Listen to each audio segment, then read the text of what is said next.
Welcome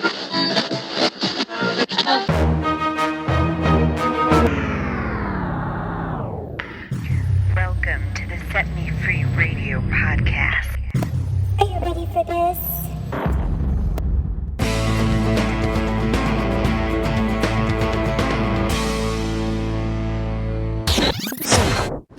Hi, welcome to the Set Me Free Radio podcast. I'm Stephanie Olson, and I'm here with Cindy Hultine. And we are going to be talking today about a real hard subject, a controversial subject, and something that is not easy to discuss regardless of whatever side you're on. But we are going to be talking about the topic of abortion.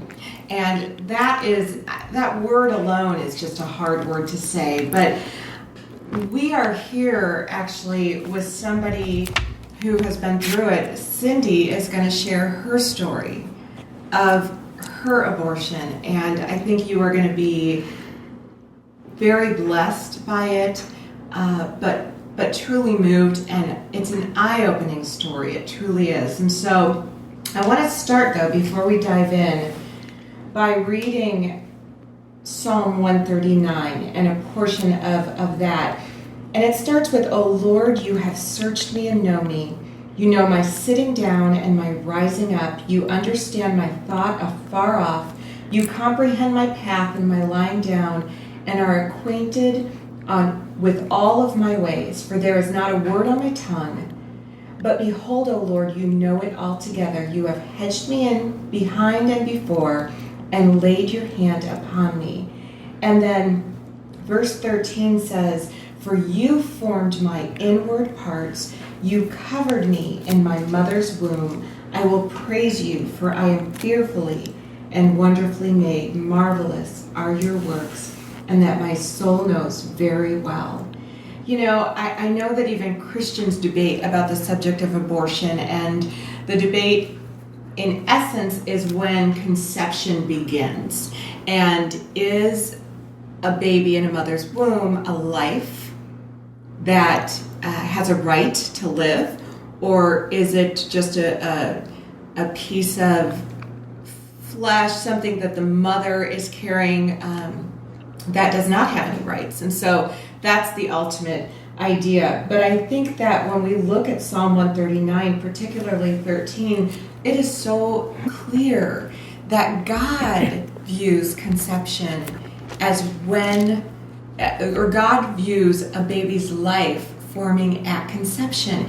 He formed my inward parts and covered me in my mother's womb. That's important to him. Our life is important, and it starts at conception. And so with that, Cindy, I just really want to turn this over to you to start and just share your story, because, and I'll say this, when Cindy first shared her story with me, I was struck by how beautiful of a story it was, because God is such a God of redemption. So I give you the floor, Cindy. I'm still trying to figure out the beautiful part, but that's okay. That's in due time. First of all, this is going on. I just celebrated, I call it celebrating, the 20th anniversary of when my baby was supposed to be born, the due date. So it's been a long journey. And I grew up believing, now I believe it's a lie. I grew up believing the lie that abortion was no big deal. I believe it. I mean, it's legal. It was one of our rights, and I didn't think it was that big of a deal. So I knew it was wrong, but so even though you thought it was no big deal, you had a sense that it was wrong. Absolutely, yes, which is so contradictory. Which is why it makes this it's such a confusing topic. Interesting. Which is, yeah. So I was in a relationship, and I got pregnant. I was not a Christian, so obviously I wasn't walking with Christ. But I got pregnant, and I was going to keep the baby, and I went in. So you were going to keep the baby. Were what were you feeling when you found out you got pregnant? I had a pretty good idea I was pregnant, and I found out about it, and I was excited. Actually, I was happy. Yeah. I was 22 years old. Okay. And I mean, was it ideal? No. And I am a perfectionist. Yeah.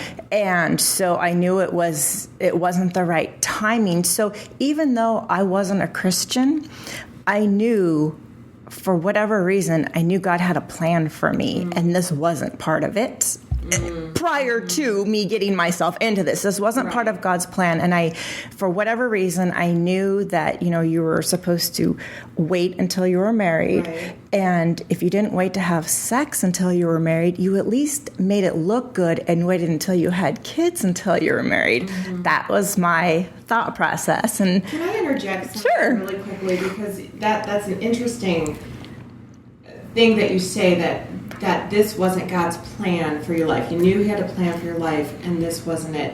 And I have talked to a lot of women who get pregnant out of wedlock and have the baby, and will say later on, well, it was obviously God's plan that I got pregnant, because this child that I have now is so wonderful, but it is never God's plan that we sin. Right. And, we did a podcast on sexual purity, right. And clearly God is very clear about sex outside of marriage, and this is just one of those consequences.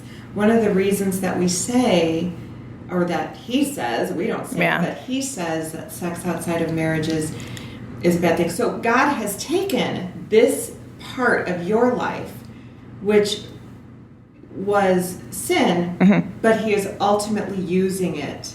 He allowed it, and He's using it for your glory. His glory. Today. Exactly. So I just wanted to interject that, because I hear so often people say, well, obviously this was His plan for my life, and it just is never God's plan that we sin, but it is something He can use and turn into His absolute glory. Romans 8:28, God works all things for the good of those who that love Him and are called according to His purpose, if I quoted that properly. Yes, absolutely. Which, so he'll turn that around. Right. But okay, I apologize for interrupting. Okay. So I went in for my first appointment. I waited my 8 weeks, and I went to my first appointment at the doctor, and I heard the heartbeat. I heard the heart beat. Wow. So after that, to this day, nobody can tell me that there was not a child in my womb. Nobody can tell me that it was just a blob of cells, because there was a heart beating. I heard it with my own 2 ears. Right. And sometime after that, so probably a couple of weeks later, I was just going along about my business, and my boyfriend at the time, he was supportive. And he was such a loser, you guys. He was like the epitome of, if your mom could pick, or if you could pick the worst guy and your mom would hate him, this would be that guy. Okay, so I just wanted to make that clear. Loserville. Okay, so digress. Sorry. Well, it wasn't like, okay. Anyway, doesn't make it right, but no, it's an important reality, because I think very often that's the case. You think? Go ahead. Okay, so a couple of weeks later, my mom and I had a conversation, and my mom actually brought it up. And she asked if I had thought about having an abortion. And I hadn't. I had not thought about it one bit. But when she brought it up, I felt just a sudden relief. Wow. Which, now remember, I grew up believing that this was an okay way to control birth. Well, and I also kind of, I always said you're entitled to one mistake, but don't do it. Don't do it twice. I don't believe in using it as birth control. I don't believe in it all now, but this is back then. I don't believe in it as birth control, but people make mistakes, And sometimes things happen. So I did believe in it as a way to eliminate an unwanted pregnancy, if that's Right. I don't know if that's a good way to say that. But anyway, so when she had brought it up, I thought, oh my gosh, this is the answer. I felt so much relief. And I said, yes, you know what? This is right. And she warned me. She told me, she's like, this is something you will remember for the rest of your life. So she really told me, it's like, don't go about this, lightly. She told me that this is real and you're going to remember it forever. This is a forever decision. And, I don't know if you guys have figured this out yet, but once you get pregnant and you're not ready, no matter what, it's a forever decision. It's a forever the choice has already been made. So whatever decision you make after that, it's forever, no matter what. I have heard you say that, and I think that's such a powerful statement. Because it's not the decision you make to have an abortion, right, or to keep the baby, exactly, or to give it up for adoption. It's the decision to have sex when you are not. And one of the things I tell kids is that sex was created for marriage, and the purpose of sex, regardless of how great sex is, and God did create sex to be a wonderful, beautiful bonding experience for a man and his wife. But the purpose of sex is to procreate. It's to make babies. And if you are not ready to raise a child, you are not ready to have sex, because that is just one of the given consequences of sex. And that's just, so yeah, I love what you say. It's not, the decision has been made when you're having sex, not when you're... Exactly. Yeah. Yes. That's very powerful. So after that, we made arrangements. My mom took me. She took me. We made arrangements with... some of you are going to hate this. Some of you are going to love it. We made arrangements with the insurance company. My insurance covered it. We went through our doctor. And it was probably the next day we went down to the clinic. Now, I never told the father of the baby. And I still to this day have not told a very best friend of mine, which I should probably get on that. You Done before the podcast. Yeah, kind of better take care of that business. Oops. Okay, so I didn't tell anybody. The only people that knew were me and my mom. So we went down to the clinic, and I remember so clearly. I only remember certain things, but I remember driving up through the parking lot. We pulled into the parking lot, and of course we saw the group of people, and I thought, oh no, it's those anti-abortion people, the pro-lifers. Thank you very much. Yes. The pro-lifers are gonna beat me over the head with the Bible or whatever. I don't know. It's I just sunk in my seat. But this very loving, compassionate woman came over. I rolled down the window, and she just looked at me, and she said, what did she say? She said, there are other options. There are other options. And I looked at her square in the eyes, and I lied. I said, what are you talking about? And she just looked at me like, what? I said, what are you talking about? And she said, you're not here for an abortion? I said, no. Oh my gosh, who would do that? Oh, yuck. Anyway, so even then I knew what I was doing. It wasn't morally right. There was something eating at me, because if you can't speak out about something that you're doing, right, there's probably a reason for that. So anyway, she very politely said she was sorry, and she walked away. I believe now, as I look back at that, I believe she prayed for me. I hope she prayed for me. I don't know. But I would think so. I think so, because that would be something I would do now. And I look at what God has done with my life, and somebody must have been praying for me. I don't know. So we went into the clinic, and we were told that the entire procedure was going to take about 3 hours. And my mom, we already had arrangements. My mom was going to drive me home. And, I just thought about this the other day. And I thought, wow, I wonder what my poor mom, I wonder what she was thinking for those, she had 3 hours to sit there and wait. And I want everybody to know my mom is a compassionate and loving mother. She loves me, and she has always loved me and done what she thought was right. We live in a world of lies. And, okay. So they had this whole thing down to a science. It was very production line type of thing. I remember, we went in, and I remember changing gowns, but there were several different stalls. So everybody was in. They called your name and you did this. They called your name and you did that. And it just went boom, boom, boom, boom, right in a line. And so finally, I remember waiting in the waiting room for my name to be called to actually go into the big room. We had our gowns on. We were ready to go. And there were other women in there, and some of them were talking, and I was appalled. I mean, my heart sunk. I was grieved. I just couldn't believe that I was hearing these other women talk about it like it was no big deal. I mean, it was used as birth control. And not that what I was doing was any better. But it's like, anyway, I don't know what's worse, taking a life when you know it's a life, or looking at people that don't know it's a life and taking the life. I don't know. Anyway, I was the one who actually knew it was a life. So anyway, I was so grieved by it, by listening to them. And one girl had like 4 abortions, and the other girl had a couple. It was just like they were talking about it like it was no big deal. It's like, okay. So anyway, my name was called, and I went and I laid down on a bed, and they put an IV in me, and they hadn't started it yet. From what I remember, they hadn't started it yet because I was going to count down from 10. I remember certain things. I was going to count down from 10 to 1.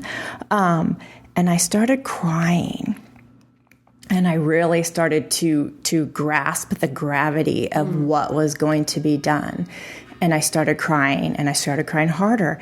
And the doctor, he was down there, and he looked right at me. He said, "Are you sure you want to do this?"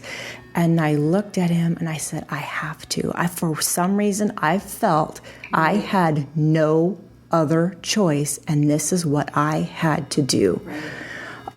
And so I counted down from 10, and the next thing I did is I woke up, and I woke up hysterical, crying hysterically. And I just remember the nurses trying to calm me down. And I couldn't figure out what was going on because I was out, and I woke up, and they're calm down, or you're going to get sick. And I said, "What are you talking about?" So this was after? This was after. Sorry, this was after. This is the next thing I remember. And I'm not, for those of you that know me, I'm not a hysterical person. I'm pretty mellow most of the time. So this caught me off guard that I'm sitting here just crying and hysterical. Finally, I kind of came to enough to realize, I need to calm down. What is going on? And then, I calmed down, and that was kind of that was the end of that. I mean, just laid in bed. I don't remember too much after that, but that was the point where I calmed down enough. So what was it like directly after the weeks following your abortion? How did you deal with it? How did you feel? I think I don't remember very much. I remember coming home. My mom dropped me off, and I told my boyfriend that I had miscarried. So I was living a lie. And I told my friend that I miscarried because it was. I mean, everybody knew I was pregnant. Okay. So that was the lie. So nobody really knew.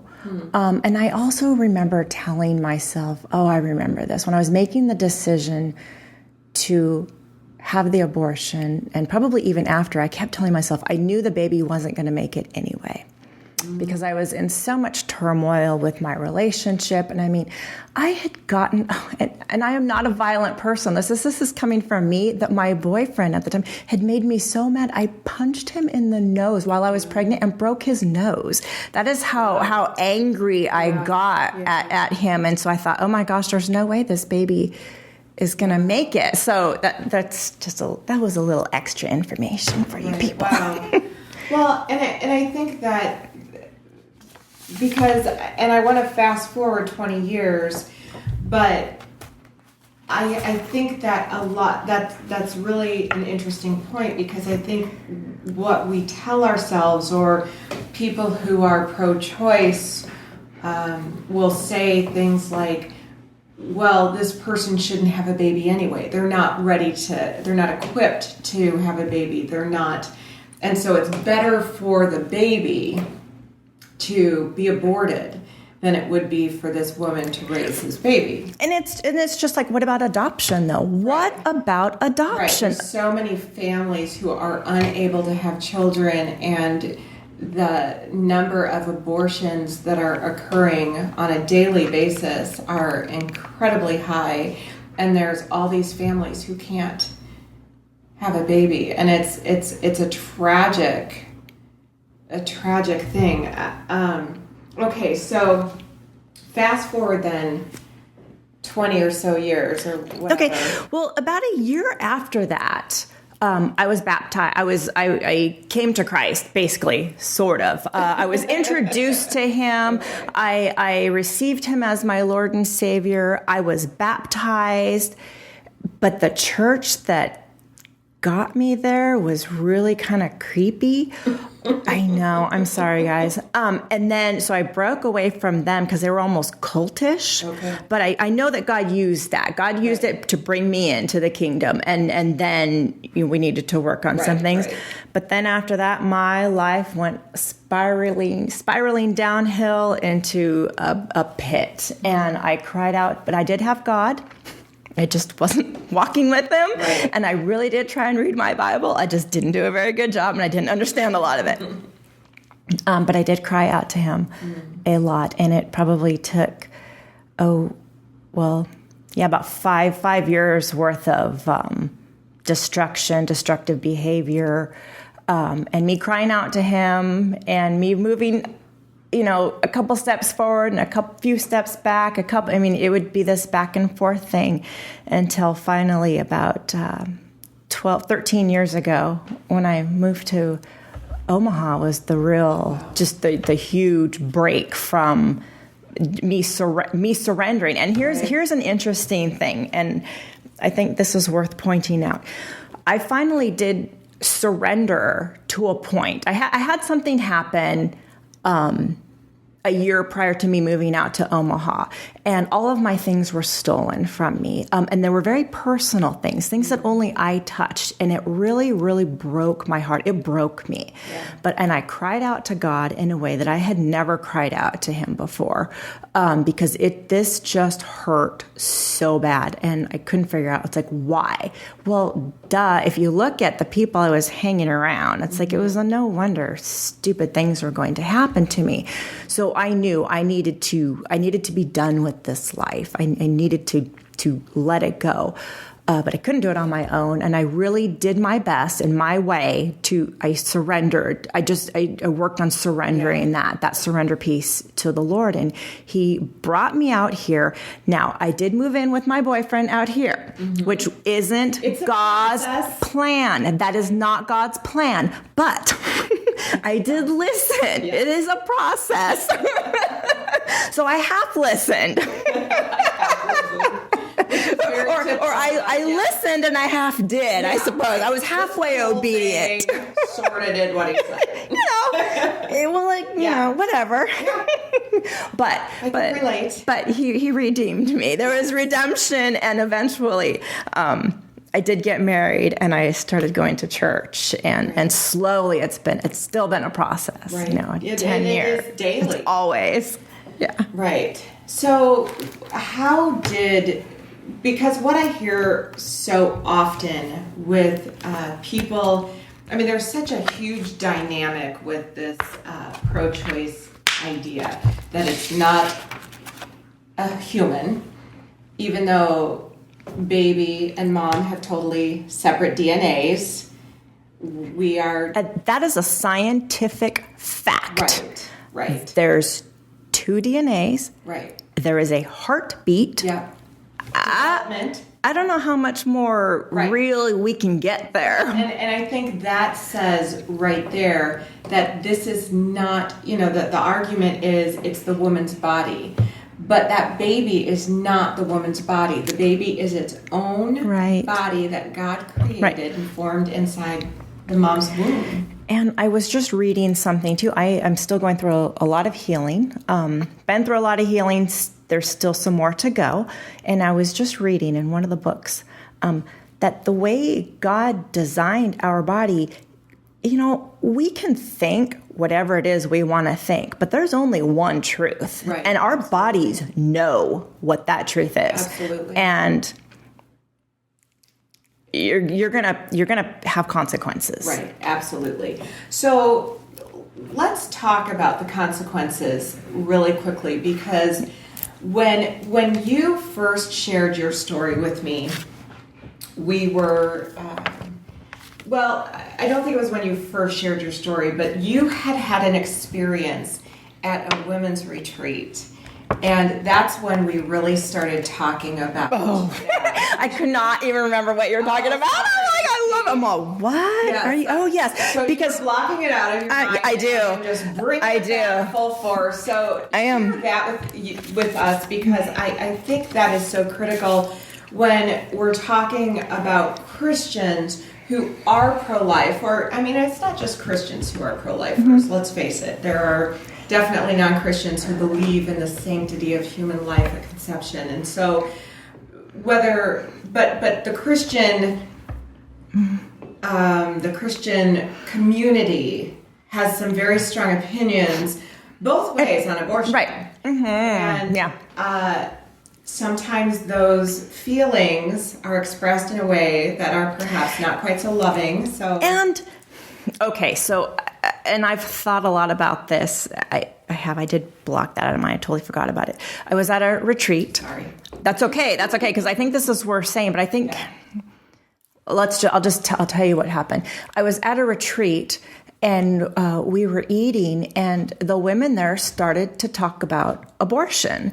And obviously, it's a no-brainer in a Christian community to talk about, that abortion is wrong. I know who don't agree with that. but so it's kind of like, and I know this is probably what they were thinking, and I don't hold them right, and I don't hold them at fault. And in the beginning, I was kind of hurt. I was really hurt by it. Actually, it got me. It just stabbed me in the heart because I hadn't fully healed, and that's so much of it. That was so painful. I can't remember. I think they were just talking about it. I think it was just the mirror. What do you remember? What I said? Because I can't remember the story. And I think what she was saying was that there were women who were saying that it is wrong, that how could anybody have an abortion? Okay. And I remember they were referring a couple of movies, or there was a movie out there that they were referring to, and I had heard of, can I name the movie, or am I, okay, it was October Baby, and I had heard about it, but I hadn't been able to watch it yet. Because through my healing, I've received God's forgiveness, totally and completely. I know He loves me, and I know He forgives me. I know what I did was wrong. And I've received that, but I had not been able to come out and speak to the Christian community because I just think that's a whole different ballgame. Well, it is. And let's talk about why it is. Okay, so let's go there. Because I think one of the problems, and we were speaking to someone, once the story came out, we were talking to somebody who we love dearly. Yes. Who said, that is the one thing I cannot forgive women who have abortions. I think that's wrong. And of course, I knew Cindy's story. Cindy hadn't shared her story publicly at all. And I, being the shy, subtle person that I am, spoke up immediately and said, I think as Christians we have to be really careful to speak like that, because we don't know what is happening in a person's, we don't know the story. behind the Right. person. And I think that is the whole point, Right. is that when we are speaking, as Christians, we are speaking out about whatever it is we're speaking out, especially abortion. We don't know what the woman across from us has Right. been through. We don't know. There is no way you know whether or not she's been through that or not, because it's not going to be on her forehead. No. She can be a beautiful, God-loving, God-fearing, walking with Christ today, but 20, 30 years ago, it Right. could still be a pain in her heart. Absolutely. And to be honest, It usually is. I mean, there's healing that we go through, but I mean, let's face it, there's always going to be something there. It hurts. Well, It'll of hurt course. forever. And I think we can say that about absolutely anything. I think as Christians, we have to remember that we have been redeemed too. We were not always children of God. And so we all start as sinners, right? We're Yes. all sinners. And we have no idea what that other person is walking in. I had a very similar situation in a Bible study. Somebody said, I don't know why anybody would even take a drink. It's stupid. And just started mouthing off about how dumb people are to drink. Oh. And yet here I am, an alcoholic, recovering, but alcoholic in this Bible study thinking, okay, I guess I'm stupid. That is a classic example. Right. We need to watch what we say. We need to have some compassion and love and realize that we are not the only ones sitting in that chair. Exactly. And remembering that we too Gee. have walked in You need to get off your righteous high horse. Exactly. But so here's what I want to say about that, because I think the mistake that we make as a Christian community about abortion, and this is what I have learned so strongly. We, both of us, work with a pregnancy center here in Omaha, and we have seen firsthand the women that come in who are affected by unplanned pregnancies and bad relationships or whatever, who believe maybe that they don't have any other choice. That's a lie straight from the pit of hell, that we have no other choice. But the other lie straight from the pit of hell is what is being told to these women. I think a lot of these women that have abortions don't understand what they're doing. Right. Yeah. Right. And it's Absolutely. not about stupidity, or it's about deception. And it's about the lie that the abortion industry is telling these women. Because let's face it, it's a money-making business. It is a money-making business. There is a lot of money that goes into the abortion clinics and abortion doctors' pockets. A lot of money. And so they want abortions to happen because it pays for their... and you obviously had a doctor who cared more. Who did care about you. It wasn't. He did. Yes. I mean, he did. He stopped. Right. He hadn't done anything yet, He but was he willing to looked at me. stop. He was willing to stop. Right. But we are being told as women that there are no consequences to abortions, that there are no side effects from abortions, and in fact, the Elliott Institute has some interesting statistics about 95% of women after having an abortion said they wish they would have been given more information because it's a medical procedure. And there are serious risks and side effects from abortions. And I don't know if we're told those things. What would be wrong with providing an ultrasound to show the woman that there is a child inside of her before an abortion takes place? I mean, there are things like that I don't understand. And I think we need to be cognizant of the fact that there are lies being told to women and men about abortion and the risks and the pain involved in it. In fact, so Live Action is a group dedicated to ending abortion, and they went undercover and did a report on a Nebraska doctor. He's an abortionist. He works in Nebraska. He has an office in Nebraska. He also has an office in Maryland, because in Maryland it is legal to have late-term abortions. He is one of 4 doctors in the United States that will give late-term abortions. Late term referring 20 to. weeks or up. So after the baby is the viability of the baby, the baby can live on its own. Late-term abortion, which is very expensive and done very differently.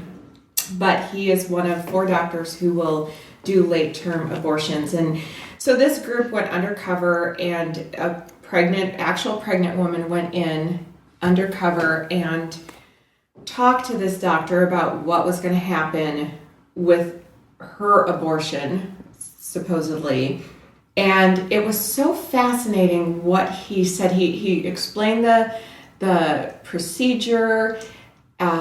He explained what was going to happen with the baby. Interestingly enough, he called it a baby the whole time, which I found it fascinating. He called it, but he called it a baby. And that was fascinating. But at one point he said, and I quote, these are quotes, "I mean, this baby is a part of you forever." And the woman said, "Okay." And he said, "I mean, and if you expect it to go away in a week, that's the wrong approach to it, okay?" She says, "How do you think when you say I'll be affected?" And he said, "I think you'll be affected for the positive.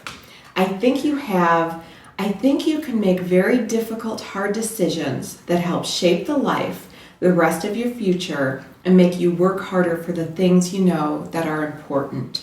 She says, "Okay." And he says, "And I think out of respect and love and honor for this baby that you've lost, you will find yourself being a better person."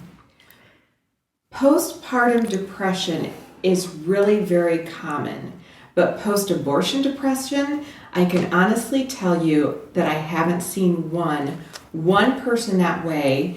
And she says, "Oh, okay."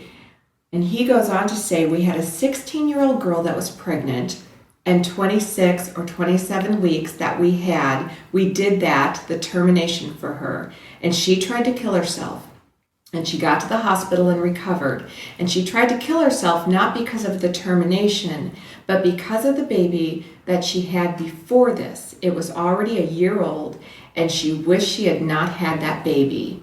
I've not had anyone leave there," his Maryland office, "feeling worse than they came."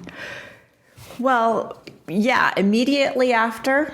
Were you done? Yeah. Because I'm kind of done. By all means. Like I said, even with mine, immediately after I had there was a huge relief. That's Right. very common. Right. Huge sense of relief. So post-abortion syndrome doesn't exist, huh? Yeah. Tell me more about that, because I completely and utterly disagree. And firsthand, correct? Firsthand. Yeah. They used to think that post-traumatic stress syndrome didn't exist either, and they've come out with some different opinions now. Well, and post-abortion syndrome is just like post. It's actually part of it. It's part of the tier. It's under the tier of post-traumatic stress. Right, and up to 70% of women who have an abortion fall into the high-risk category for PAS, or post-abortion syndrome. And it's just the stress reaction experienced after having an abortion. And some of the things that can happen, there's guilt. About 61% of women experience guilt. Including percentage of women who experience them having after an abortion. Am I saying this right? That these are the risks. These are the risks and side effects. So it looks like the post-abortion syndrome is guilt, anger, remorse, depression, suicidal thoughts, suicidal attempts, and flashbacks to the abortion. And you don't necessarily. Each person doesn't have each one of these, but these are the symptoms, and you can have any number of these. And I can tell you 1, 2, 3, 4, 5, probably 6. I'm a 6 on that out of 1, 2, 3, 4, 5, 6, 7. Right. So, well, and I think it's very common, and I think unfortunately what happens is that there are women experiencing PAS or post-abortion syndrome, and we are not as a society offering resources for those women, because we're saying that doesn't exist. Not only that, we're telling women as a society, you made a choice. This was your choice. We have a right to choose. You made that decision. What you did was legal. I'm looking at Stephanie like she did it. What you did was legal. So why are you sad? Right. This is what you wanted. Right. Why are you sad? Right. Well, I'm here to tell you that if you are a woman in this position, if you have had an abortion, you have the right to grieve. Yes. You have the right to be sad, and you have the right to heal. And God can heal you, and there are resources out there, and we will provide these on the website because you need to walk through the healing in order to have that healing, and you have that right. You don't have to live in the bondage of this guilt and this condemnation for the rest of your life. Right. You don't. And I think that, we see sometimes Christians who are so well-meaning, who love the innocent child and want to see life preserved and protected. Right. And that's noble and that's good. But I think oftentimes they do it at the expense of the woman having the abortion. And what we need to recognize is that so often the women are just as victimized as the babies. These women are victims. They've been lied to, they've been told, they've been sold a bill of goods, and they believe it because they feel, you said yourself, they feel they have no choice. And, that goes back to the lie of sex and sexual purity and the lie of the feminist movement. You're free, sexual freedom. Yeah, you're free to have sex. Well, look where it gets us, people. And what a mess. I believe that women God loves us so desperately. And we are, this lie that's been told in the church that women are inferior or that women do not have equal rights or shouldn't be teaching or, whatever, that set aside, please. I am definitely pro-women, and obviously, or we wouldn't be running this ministry. Right, we believe exactly. that God uses women in a mighty, mighty way and has such a desire for us. Jesus set that example over and over again in the New Testament. Yes. However, the feminist movement is a lie from the pit of hell. The agenda feminist movement saying that women and men should be equal in every aspect. It's absurd what's happening in the feminist movement, that we hate men and men are, that is a lie from the pit of hell. And women are special and honored in the Word of God. Yes. We are also created to be nurturers and mothers. And we are not passive. That doesn't mean a woman is supposed to be passive. You look at those women in the Bible. Deborah was a warrior. She was a warrior. Was it Miriam?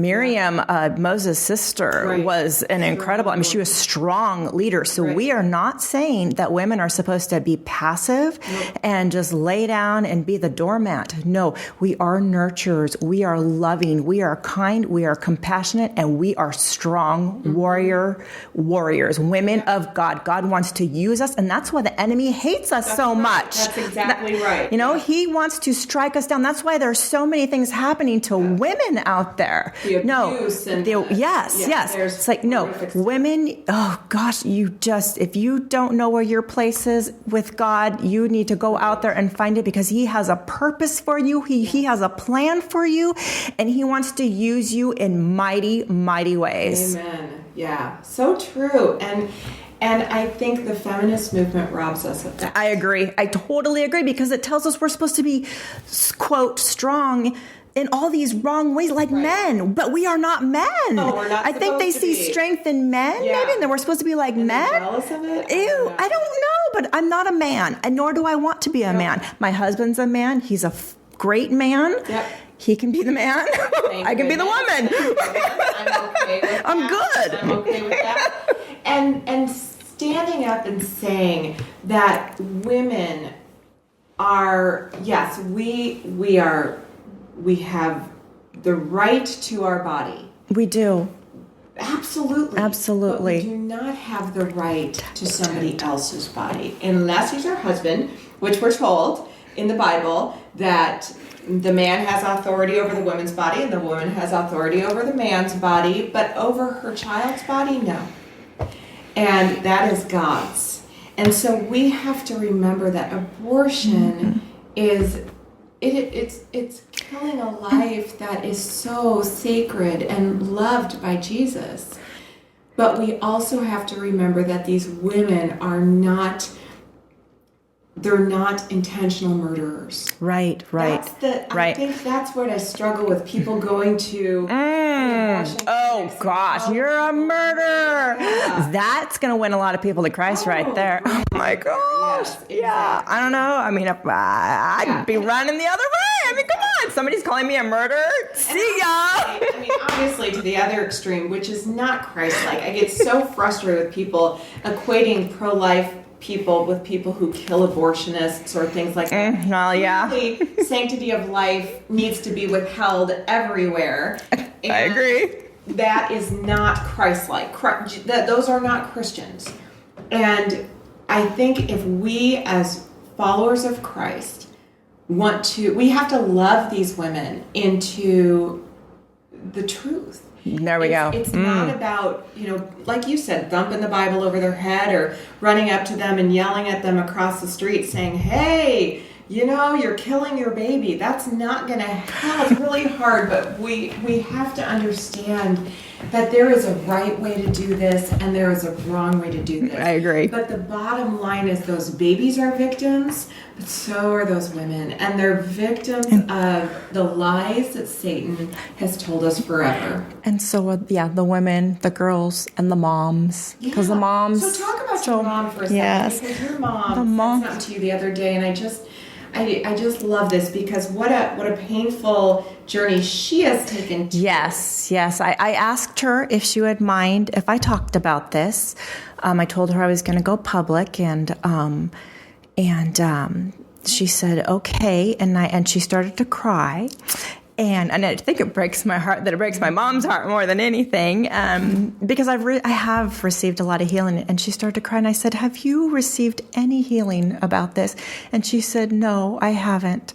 And I told her, so she's getting some books. I told her she needs to go and heal. And I don't know, it broke my heart. It breaks her heart. I mean, she says she feels like she killed her baby, or she tried to, that she had a part in killing her grandbaby, her grandchild. And she's living with that. She's living with that condemnation, with that guilt, with the remorse, and that's no way to live. No, it's very, very sad, but again, I consider her a victim as well. Yeah, I agree. She was fed a lie, right? That's what's so sad. Right.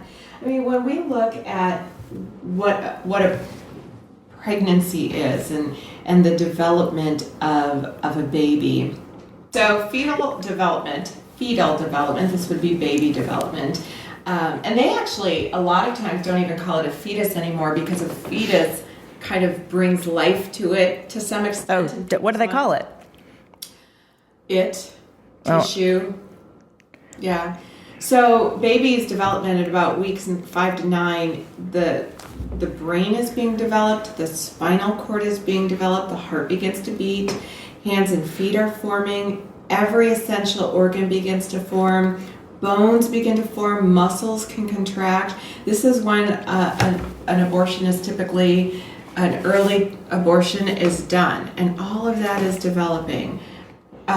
We see like 9 to 13 weeks, genitals have formed, baby can make a fist, buds for baby's teeth appear. I mean, you can see on an ultrasound, because we see them so often, babies are moving, they're sucking their thumb. I finally saw one the other day for the first time. It was so cute. Amazing. And I will tell you, Oh boy, it is hard to. I have seen like certain movies. I've made myself watch certain movies, and it is very healing. I will warn you, if you choose to watch any of the movies that talk about abortion, grab a box of Kleenex. Yeah. Because they are very sad, and you will cry a lot. Yeah. But you know what? There's nothing wrong with crying. What the Bible says, you know what? He collects our tears. Is that what you're? Not that one, but the when we reap our. When we sow tears, we reap joy. When you know what? Crying's good. I've decided crying is good, and I've never been a crier. Exactly. But I'm going to start crying more so I can have more joy. Yes. Okay. Sorry. So nope, that's okay. So weeks 14 to 16, fingerprints have developed. Fingerprints. Think about that. My point was these are very difficult for me to look at. But keep going, Stephanie. It's like, ouch, this is painful. Baby begins sucking. The mom can feel the baby to start moving, that fluttering. And 17 through 20 weeks, nails are growing on fingers and toes, eyebrows, eyelashes grow. Baby starts to feel movements more strong, or mom feels baby's movements more strongly. So, and that's at 20 weeks. And then people are, like I said, there's 4 doctors in the United States that are doing late-term abortions, and that's after 20 weeks. So baby is human. Baby is alive, and we know that because baby has very different DNA. Baby's a different person. I mean, baby is baby. I just want to put a plug in for adoption. I don't think this was. I don't know. I don't know if this was available 20 years ago, but this is available today with adoption nowadays. It's very different. It's very different. You, as a young woman, you can choose the family for your baby, and you can choose. So this is where I think this is freedom right here. This is freedom on everybody's part. Your baby gets to live. You get to choose the family that your baby goes to, and you get to choose how much contact you want to have with your baby afterwards. Right. You can choose whether you want an ongoing open adoption, or if you want just pictures, if you want to just follow them or just kind of see how they're doing. But you get to keep tabs on your baby, and your baby gets to live, and you get to know where your baby is. Right, and that is like the best of both worlds. And can I say this? I think there is this misconception that women who give up their baby for adoption are selfish, and how dare they, give their own baby up. But can I just say that's the most selfless, loving act that a mom can do if she recognizes that she is not able to raise her baby in the best circumstances, which obviously would be a mom and a dad in a stable house. But, when she realizes, and it's not to say those moms who keep their babies are not selfish. I'm not saying that at all. But to condemn a woman who gives a baby up for adoption is just, it's wrong, because that is such a selfless, loving act. Yes. And it takes a strong woman. That would be hard. It would be hard. But knowing that baby's going to a loving family. I have a friend who just adopted her second child, little baby girl, and it is the most beautiful thing. And she is in, the biological mom is a part of the whole process, and it's been a wonderful, amazing experience. But it was this amazingly loving act of this woman who said, you know what, I'm not ready, but these 2 people are, and they want to love my child. That is awesome. I was just looking at this, going back to Psalm 139. It caught my eye from 13. For you formed my inward parts. You covered me in my mother's womb. I will praise you, for I am fearfully and wonderfully made. Marvelous are your works, and that my soul knows very well.